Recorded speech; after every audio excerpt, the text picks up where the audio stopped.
Hey, everyone. Welcome back to Aarambh Dev Hub. Today, we are diving deep into token-based authentication.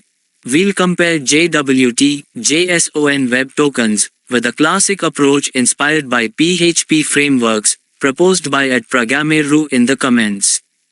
We'll also build and run an example in Rust to see this approach in action. Let's get started. So, what is JWT? JSON Web Tokens are a popular method for securely transmitting information between two parties. They're commonly used for authentication. A JWT consists of three parts: a header, a payload, and a signature. The header contains metadata like the type of token, JWT, and the signing algorithm. The payload carries user data, such as username or role. The signature ensures that the token hasn't been tampered with by signing the header and payload using a secret key. JWTs are popular because they enable stateless authentication. This means the server doesn't need to store session data, it can simply verify the token. However, there are some common criticisms of JWT, especially around security. One of the main concerns is token revocation. Since JWTs are typically stateless, once a token is issued, there's no easy way to invalidate it until it expires, unless you track tokens on the server, which defeats the purpose of statelessness. Also, JWTs can be vulnerable too. Even though JWT payloads are signed, they are not encrypted. If you store sensitive information in the payload, it can be easily decoded. Since JWTs store a lot of data in the payload, they tend to be larger than traditional tokens, which can lead to performance issues in certain applications.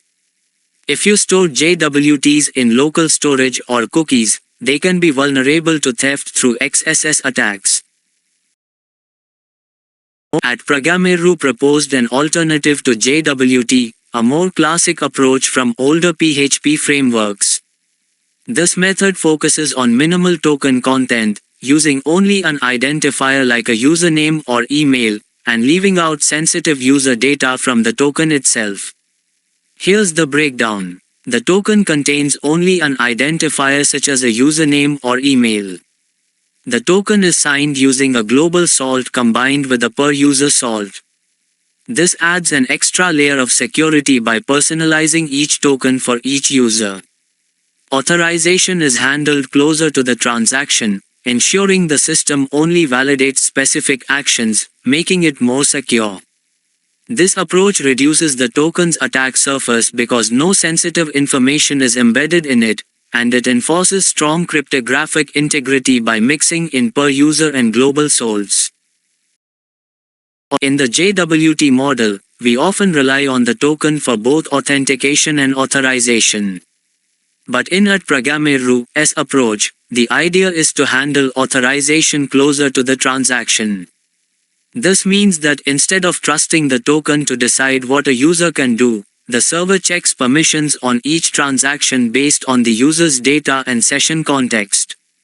For example, even if the token is valid, the system would double-check whether the user has permission to perform specific actions.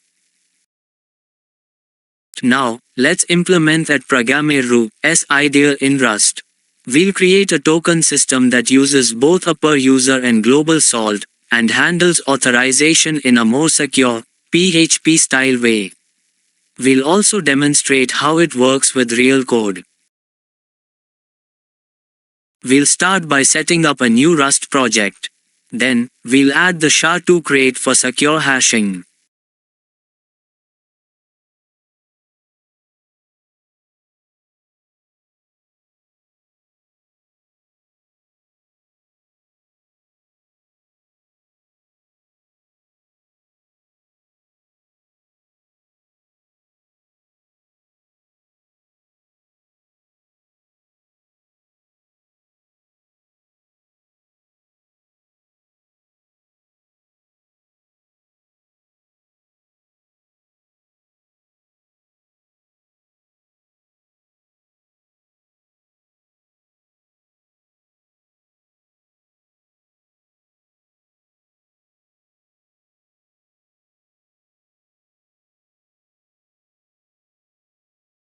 Here's the core of our token system: generating and validating tokens with a global salt and per user salt.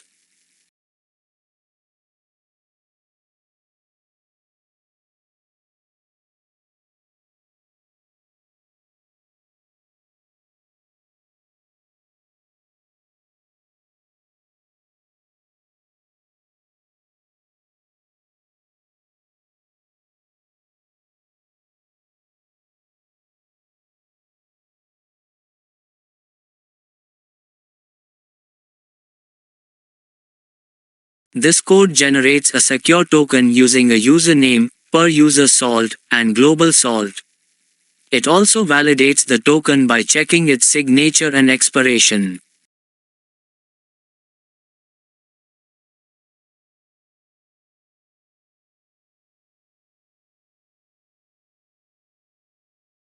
Now let's run the code and see it in action.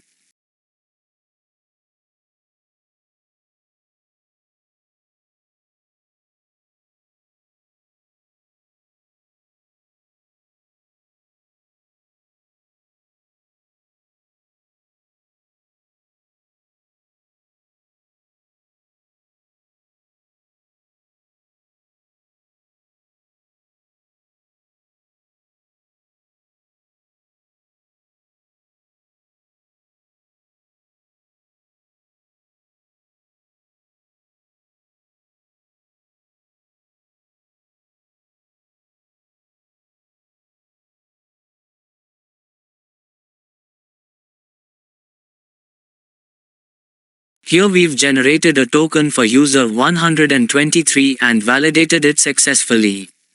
Now, let's tamper with it and check if it remains valid.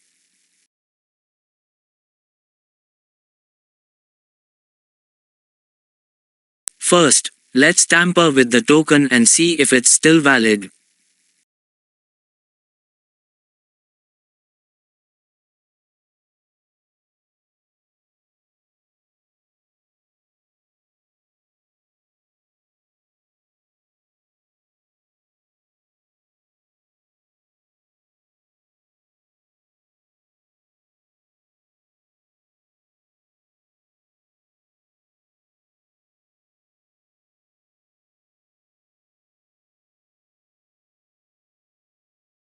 As expected, the tampered token is invalid. Now, let's test token expiration by changing the timestamp.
And there you have it, our token expired as expected.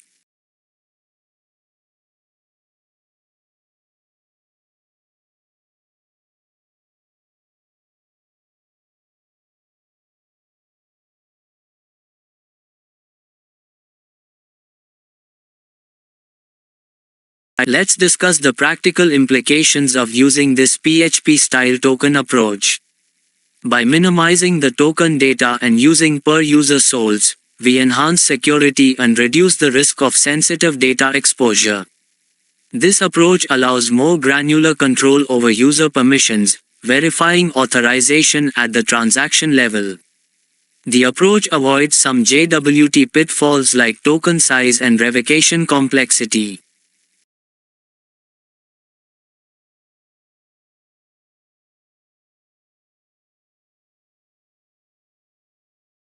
Here are some potential enhancements for this token system. Encrypting token data can provide an extra layer of security. Using more dynamic solve generation strategies can improve security. Implementing a revocation list can be useful for managing token invalidation.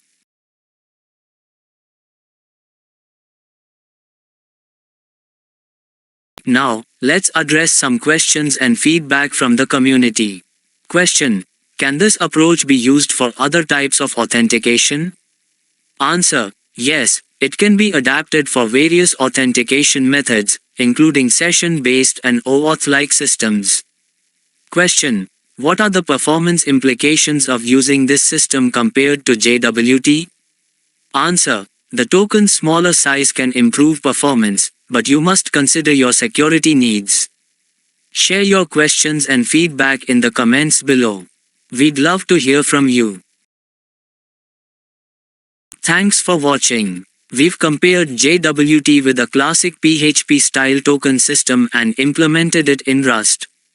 We've seen how the classic approach can offer better security and control in some scenarios. If you found this video useful, give it a thumbs up, and subscribe to Aarambh Dev Hub for more Rust programming tutorials. Hit the notification bell so you never miss an update. Happy coding!